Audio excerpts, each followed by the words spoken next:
ഹോ, ഈ നല്ല ആളുകളെയൊക്കെ സമ്മതിക്കണം കേട്ടോടോ. എങ്ങനെയാണാവോ ഇങ്ങനെ കുടിക്കാതെ വലിക്കാതെ കാണുന്ന പെണ്ണുങ്ങളെയൊക്കെ അമ്മയും പെങ്ങളും മകളും ഒക്കെയായി കണ്ട് ജീവിക്കുന്നത്? ദേ, എനിക്കും അടുത്തു. അത് പിന്നെ അവരൊന്നും അഭിനയിക്കുന്നതല്ലല്ലോ സാറേ. നമ്മളിത് അങ്ങനെ അഭിനയിക്കുന്നത് കൊണ്ടാണ് പ്രയാസം തോന്നുന്നത്. ഹാ, അത് നേരാ. അല്ല, ഞാൻ പറഞ്ഞ ഐറ്റം റെഡിയല്ലേ? പിന്നല്ലാതെ. എൻ്റെ സാർ ഒരു കാര്യം പറഞ്ഞ രമേശനത് നടത്തി തരത്തില്ലയോ? ഹാ, അതല്ലേ ഞാൻ തൻ്റെ കൂടെ പോകുന്നത്. എടോ രമേശ, പലരും എൻ്റെ കൂടെ കൂടിയിട്ടുണ്ട്. ചിലരൊക്കെ പൈസയ്ക്ക്, ചിലരൊക്കെ വേറെ എന്തെങ്കിലും ആവശ്യങ്ങൾക്കൊക്കെ വേണ്ടി എനിക്ക് കള്ളും പെണ്ണും വിളമ്പിയിട്ടുണ്ട്. പക്ഷെ തന്നെ പോലെ ആത്മാർത്ഥതയുള്ള ഒരുത്തനെ ഞാൻ വേറെ കണ്ടിട്ടില്ലടോ. അത് പിന്നെ ദത്തൻ സാറേ, എനിക്ക് അത്ര ഇഷ്ടമാണ്. ഒന്നടുത്ത് കാണാൻ കൊതിച്ചിട്ടുണ്ട് ഞാൻ. ഇപ്പോൾ സാറിൻ്റെ വായിന്ന് കേട്ട ഈ വാക്കുകളുണ്ടല്ലോ, അത് മതി സാറേ രമേശന്. ദത്തൻ സാറിന് വേണ്ടി ഈ രമേശൻ ചാവും. രമേശൻ്റെ ആ വാക്കുകൾ ലഹരി ആസ്വദിച്ച് ഒരിക്കൽ കൂടി മദ്യക്കുപ്പി വായിലേക്ക് ചൊരിഞ്ഞു. ദത്തൻ പിൻസീറ്റിൽ ചാഞ്ഞിരുന്നു. അവരെയും കൊണ്ട് വിജനമായ വഴിയിലൂടെ രാത്രിയെ കീറിമുറിച്ച് ആ ആഡംബരക്കാർ കുതിച്ചു പാഞ്ഞു. സൂപ്പർ സ്റ്റാർ ദേവദത്തൻ, തെന്നിന്ത്യൻ സിനിമാ ലോകത്തെ അതിപ്രബലനായ നായക നടൻ. അയാളുടെ പണവും പ്രതാപവും സ്വാധീനവും ആർക്കും ഊഹിക്കാൻ പോലും പറ്റാത്തത്ര വിപുലം. പക്ഷേ തിരശീലയിൽ മാത്രമായിരുന്നു അയാൾ നായകൻ. ജീവിതത്തിൽ അയാൾ വില്ലന്മാർ പോലും ഭയക്കുന്ന കാട്ടാളനായിരുന്നു. സിനിമയിൽ അഭിനയിക്കാൻ വരുന്ന സുന്ദരികളായ പെൺകുട്ടികളെ അവരുടെ സമ്മതത്തോടെയും അല്ലാതെയും പിച്ചു ചീന്തുക, വളർന്നു വരുന്ന തനിക്ക് ഭീഷണിയാകുമെന്ന് തോന്നുന്ന മറ്റു നടന്മാരെ സ്വന്തം സ്വാധീനം ഉപയോഗിച്ച് ഒതുക്കുക, തനിക്കെതിരെ നിൽക്കുന്നവരെ അപ്പാടെ തകർത്ത് കളയുക, അതെല്ലാം അയാളുടെ ശീലങ്ങളായിരുന്നു. മദ്യവും മയക്കുമരുന്നും അകത്ത് ചെന്നാൽ സ്വന്തം ഭാര്യയും മക്കളും പോലും അടുക്കാൻ ഭയക്കുന്ന നീചൻ, അതായിരുന്നു അയാൾ. അങ്ങനെ പണം കൊണ്ടും പവർ കൊണ്ടും എല്ലാവരെയും വിറപ്പിച്ചാണ് അയാൾ ജീവിച്ചത്. 3 വർഷം മുമ്പ് വരെ. 3 വർഷങ്ങൾക്ക് മുമ്പ് ഏതോ ലൊക്കേഷനിൽ നിന്ന് ഷൂട്ടിംഗ് കഴിഞ്ഞ് മടങ്ങുകയായിരുന്ന ദത്തൻ്റെ കാർ ഒരു 16 വയസ്സ് മാത്രം പ്രായമുള്ള ഒരു പെൺകുട്ടിയുടെ ദേഹത്ത് തട്ടുന്നത് വരെ. സ്കൂൾ വിട്ടു പോവുകയായിരുന്ന ഒരു സാധാരണക്കാരിയായ പെൺകുട്ടിയായിരുന്നു അത്. വിജനമായ വഴിയായതുകൊണ്ട് ആരും അത് കണ്ടില്ല എന്ന് കരുതി ദത്തൻ ആ പെൺകുട്ടിയെ തൻ്റെ കാറിലേക്ക് എടുത്തിട്ടു. എന്നാൽ ആ വഴിയിലൂടെ ചീറിപ്പോയ ദത്തൻ്റെ കാർ അവിടെ ഉണ്ടായിരുന്ന ഒരു ചെറുപ്പക്കാരൻ കണ്ടത് ദത്തൻ അറിഞ്ഞില്ല. പാവപ്പെട്ട ആ പെൺകുട്ടിയെ ഇടിച്ചു തെറിപ്പിച്ചത് ആരെങ്കിലും അറിഞ്ഞാൽ സ്വന്തം പേരിനെ അത് ബാധിക്കുമോ എന്ന ചിന്തയാണ് ആദ്യം ദത്തനെ ഭരിച്ചത്. എന്നാൽ പിൻസീറ്റിൽ കിടന്ന കൊച്ചു പെൺകുട്ടിയുടെ മാറിക്കിടന്ന വസ്ത്രങ്ങൾ അയാളിലെ പിശാചിനെ ഉണർത്തി. രക്തം പാർന്ന് അബോധാവസ്ഥയിലായ ആ പാവം പെൺകുട്ടിയെ പിച്ചു ചീന്തുമ്പോൾ അവളുടെ കരച്ചിൽ അയാളിൽ ലഹരിയാണ് ഉണ്ടാക്കിയത്. അവളുടെ ജീവനെ ഓർത്തോ, അവളുടെ വീട്ടുകാരെ ഓർത്തോ, അല്ലെങ്കിൽ പിടിക്കപ്പെടുമോ എന്നോർത്തോ അല്പം പോലും ആശങ്കയില്ലാതെ മൃതപ്രായമായ ആ കുഞ്ഞിനെ ദത്തൻ ഏതോ കുറ്റിക്കാട്ടിൽ ഉപേക്ഷിച്ചു. ആർക്കും തന്നെ തൊടാൻ കഴിയില്ല എന്ന ദത്തൻ്റെ അഹന്തയ്ക്കുള്ള അടിയായിരുന്നു ആ സംഭവം. സ്കൂൾ വിദ്യാർത്ഥിനിയെ കാണാതായതും അവളെ ആരോ മൃഗീയമായി ബലാത്സംഗം ചെയ്തതും കൊലപ്പെടുത്തി ഉപേക്ഷിച്ചതും വലിയ വാർത്തയായി ആ നാടിനെ നടുക്കി. ആ കുഞ്ഞിനെയും അവളുടെ പിച്ചു ചീന്തപ്പെട്ട ജീവനെയും മാധ്യമങ്ങൾ കൊട്ടിഘോഷിച്ചു. കുറ്റവാളികൾക്കായി സമൂഹം മുറവിളി കൂട്ടി. ക്രൂരനായ വേട്ടക്കാരനായി ദത്തൻ എല്ലാം കണ്ടു. എന്നാൽ എല്ലാവരെയും ഞെട്ടിച്ചുകൊണ്ടാണ് പിറ്റേന്ന് ആ ചെറുപ്പക്കാരൻ മുന്നോട്ട് വന്നത്. അയാൾ തന്നെയാണ്. സൂപ്പർ സ്റ്റാർ ദേവദത്തനെ കണ്ടാലറിയാത്ത മലയാളികളുണ്ടോ സാറേ?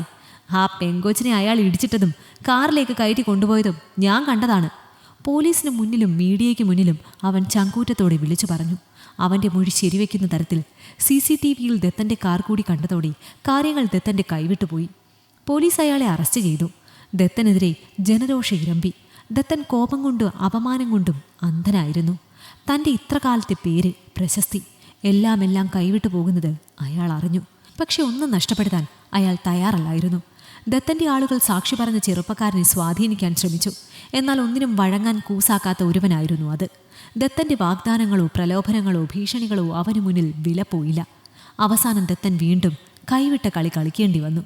അന്നൊരു ദിവസം മുതൽ ആ ചെറുപ്പക്കാരനെ കാണാതായി. ദത്തൻ അപകടപ്പെടുത്തിയതാണെന്ന് പരക്കെ സംസാരം പടരും മുൻപേ തന്നെ അവനൊരു ലഹരി അടിമയാണെന്നും മാനസിക രോഗിയാണെന്നും അവൻ്റെ അടുത്ത സുഹൃത്തുക്കൾ തന്നെ വെളിപ്പെടുത്തി. ദത്തൻ്റെ സിനിമകളോടും ദത്തനോടും കാരണമില്ലാത്ത ഒരു ദേഷ്യം ഉണ്ടായിരുന്നു അത്രേ അവന്. അതുകൊണ്ട് അവസരം വന്നപ്പോൾ ദത്തനെ മനഃപൂർവ്വം കുടുക്കിയതാകുമെന്ന് അവൻ്റെ ഏറ്റവും അടുത്ത സുഹൃത്തുക്കൾ തന്നെ പറഞ്ഞു. ഒപ്പം ആ കുറ്റകൃത്യം പോലും അവൻ ചെയ്തതാകാമെന്ന സംശയവും. നിമിഷ സമയം കൊണ്ട് മാധ്യമങ്ങൾ അവരുടെ നയം മാറ്റി. ഒരു മനോരോഗിയുടെ മൊഴി മാത്രം വിശ്വസിച്ച് ദത്തനെ അറസ്റ്റ് ചെയ്ത പോലീസുകാരൻ തെറ്റുകാരനായി. ദത്തൻ സാർ നല്ലവനാണെന്നും തങ്ങളെ സഹായിച്ചിട്ടുണ്ടെന്നും പറഞ്ഞ് നിരവധി പേര് ചാനലുകളിൽ പ്രത്യക്ഷപ്പെട്ടു. ദത്തൻ സാർ തങ്ങൾക്ക് അച്ഛനെ പോലെയാണെന്നും സഹോദരനെ പോലെയാണെന്നും ഒരിക്കലും അദ്ദേഹം പെൺകുട്ടികളോട് മോശം ചെയ്യില്ല എന്നുമൊക്കെ ചാനലുകളിൽ പറയാൻ ജൂനിയർ ആർട്ടിസ്റ്റുകളായ പെൺകുട്ടികൾ മത്സരിച്ചു. പകരം അവരുടെ അക്കൗണ്ടുകളിലേക്ക് ലക്ഷങ്ങൾ ഒഴുകിയത് ആരും തേടിച്ചെന്നില്ല. എല്ലാത്തിനും ഒടുവിൽ കാണാതായ ചെറുപ്പക്കാരനും മരണപ്പെട്ട പെൺകുട്ടിയും അവരുടെ കുടുംബവും മാത്രം ഒരു ചോദ്യചിഹ്നമായി. പോലീസ് കസ്റ്റഡിയിൽ നിന്നും പുറത്തു വന്ന ദത്തൻ പുതിയൊരു മനുഷ്യനായിരുന്നു. എല്ലാം വിധിയെന്ന് വിശ്വസിക്കുന്നു. സ്നേഹിച്ചവരോടും കൂടെ നിന്നവരോടും നന്ദി മാത്രം. തനിക്കെതിരെ മൊഴി കൊടുത്ത പയ്യനോടും ദേഷ്യമില്ല. മരണപ്പെട്ട കുഞ്ഞിനോടൊപ്പം നിൽക്കുന്നു തുടങ്ങി ദത്തൻ്റെ പ്രസ്താവനകൾ മാധ്യമങ്ങൾ ഏറ്റെടുത്തു. ആരാധകർ ദത്തനെ വാനോളം പുകഴ്ത്തി.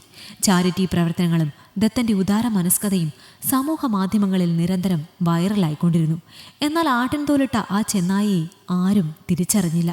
ഒരിക്കൽ പിഴച്ച ദത്തൻ്റെ പിന്നീടുള്ള ചുവടുകൾ അത്രയും സൂക്ഷ്മമായിരുന്നു.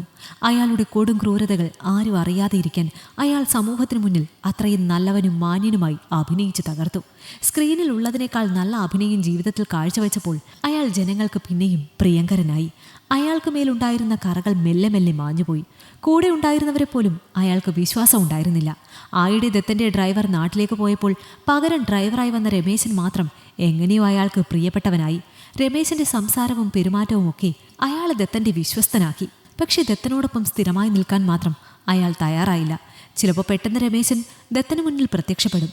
അപ്പോൾ അയാളുടെ കയ്യിൽ ദത്തനു വേണ്ടി എന്തെങ്കിലും സമ്മാനം ഉണ്ടാകും. പ്രത്യേകമായി വാറ്റിയെടുത്ത മദ്യം മുതൽ വേട്ടയാടി കിട്ടുന്ന ഇളം മാംസം വരെ. രമേശനുമായുള്ള ദത്തൻ്റെ സൗഹൃദം ഏറെ ദൃഢപ്പെട്ടു വന്നു.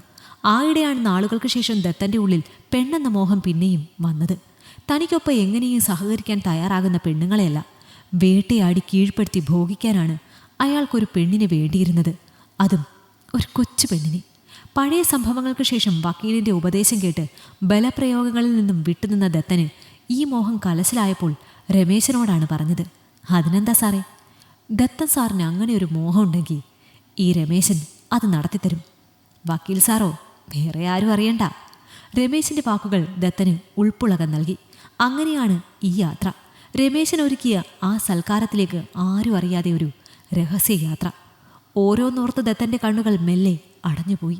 കണ്ണുകൾ ആയാസപ്പെട്ട് തുറന്നപ്പോൾ ദത്തൻ കണ്ടത് നേരെ മുകളിൽ ആകാശമാണ്. ഞെട്ടി എണീക്കാൻ നോക്കുമ്പോഴാണ് തൻ്റെ കൈയും കാലും കെട്ടിയിട്ടിരിക്കുകയാണ് എന്ന് അയാൾ തിരിച്ചറിഞ്ഞത്. ദത്തൻ്റെ നട്ടലിലൂടെ ഒരു തരിപ്പ് പടർന്നു. ഒരു മൂളിപ്പാട്ട് കേട്ട് നോക്കിയപ്പോൾ വലിയൊരു കത്തിക്ക് മൂർച്ച കൂട്ടുന്ന രമേശനെയാണ് കണ്ടത്. ഉണർന്നോ സാറേ? രമേശ, എന്താ ഇതൊക്കെ? എന്നെ എന്താ ഇങ്ങനെ? ധൃതി വയ്ക്കല്ല സാറേ, ഞാൻ പറയാമെന്നേ. രമേശൻ സാവധാനം അയാൾക്കരികിലേക്ക് ചെന്നു. നീ എന്ത് കരുതി ദേവദത്ത? നിനക്ക് കള്ള് തരാനും പെണ്ണിനെ കൂടെ കിടത്താനും വന്നവനാണ് ഈ രമേശനെന്നോ? എന്നാ കേട്ടോ, അങ്ങനെ വഴി തെറ്റി വന്നവനല്ല ഞാൻ, നിന്നിലേക്കുള്ള വഴി വെട്ടി വന്നവനാ. രമേശൻ്റെ ആ ഭാവം ദേവദത്തന് പുതിയതായിരുന്നു. ഓർമ്മയുണ്ടോ ദത്ത നിനക്ക് ഈ സ്ഥലം? നിനക്കെതിരെ ശബ്ദം ഉയർത്തിയ ഒരു പാവം ചെക്കനെ നീ ഇല്ലാതെയാക്കിയ ഈ സ്ഥലം? എൻ്റെ മഹേഷായിരുന്നടാ അവൻ. എനിക്ക് ഈ ലോകത്തുണ്ടായിരുന്ന ഒരേ ഒരു കൂടപ്പിറപ്പ്, എൻ്റെ ജീവൻ്റെ ഒരേ ഒരു ബാക്കി. അവനെ തുമ്പ് പോലും അവശേഷിപ്പിക്കാതെ നീ ഇല്ലാതാക്കിയില്ലേടാ. രമേശൻ ദത്തൻ്റെ കഴുത്തിലേക്ക് കത്തിവെച്ചു. ദത്തൻ ശ്വാസം പോലും എടുക്കാൻ പറ്റാതെ വിറങ്ങലിച്ചു പോയി. നിന്റെ പിന്നാലെ ഉണ്ടായിരുന്നു ഞാൻ. നിന്റെ ഡ്രൈവർ ആ പുന്നാര മോനെ ആദ്യം പൊക്കി. അവനാണ് നിന്റെ ചെയ്തികൾ ഓരോന്നും പറഞ്ഞത്. അപ്പോൾ തന്നെ ഞാൻ ഉറപ്പിച്ചതാണ് നീ ഇനി ഭൂമിയിൽ വേണ്ടെന്ന്. ദത്തൻ ഉമിനീരിറക്കി. പിന്നെ ഞാൻ കാണുകയായിരുന്നു നിന്റെ അഭിനയം, നല്ലവനായി ഉത്തമനായുള്ള നിന്റെ പ്രകടനം. അപ്പോൾ നിനക്ക് വേണ്ടി ഞാനൊരു തിരക്കഥ ഒരുക്കി. പിന്നെ ഇതിൽ വേറെ കുറച്ച് പേര് കൂടിയുണ്ട്. നീ പിച്ച് ചീന്തിയ ഒരു പാവം മോളില്ലേ, അവളുടെ അച്ഛനും അമ്മയും കൂടെ വരുന്നുണ്ട്. അവർ കൂടെ എത്തിയാൽ ഇതിൻ്റെ ക്ലൈമാക്സായി. പിന്നെ നീ ഇല്ല ദത്ത. മറുത്തൊന്നും പറയാനില്ലാതെ ദത്തൻ നിസ്സംഗതയോടെ ഇരുന്നു. അയാൾക്ക് മനസ്സിലായിരുന്നു തൻ്റെ അന്ത്യം അടുത്തെന്ന്. അടുത്തു വരുന്ന കാൽപാദങ്ങളുടെ ശബ്ദം കേട്ടതും രമേശൻ്റെ കണ്ണുകൾ വെട്ടിത്തിളങ്ങി. Super star ദത്തൻ്റെ തിരോധാനം. യാതൊരു ഉത്തരവുമില്ലാതെ പോലീസ്. FM-ലൂടെ കേട്ട വാർത്ത ആ 3 പേരുടെ ചൊടികളിൽ നനുത്തൊരു ചിരി പരത്തി. ആത്മസംതൃപ്തിയുടെ സുഖമുള്ള തീരാത്ത നൊമ്പരത്തിൻ്റെ നോവുള്ള ഒരു ചിരി. ഈ കഥ നിങ്ങൾക്കിഷ്ടമായെങ്കിൽ ലൈക്ക് ചെയ്യൂ. നിങ്ങളുടെ അഭിപ്രായങ്ങൾ കമന്റായി രേഖപ്പെടുത്തൂ. കൂടുതൽ കഥകൾ കേൾക്കാൻ ഈ ചാനൽ സബ്സ്ക്രൈബ് ചെയ്യൂ.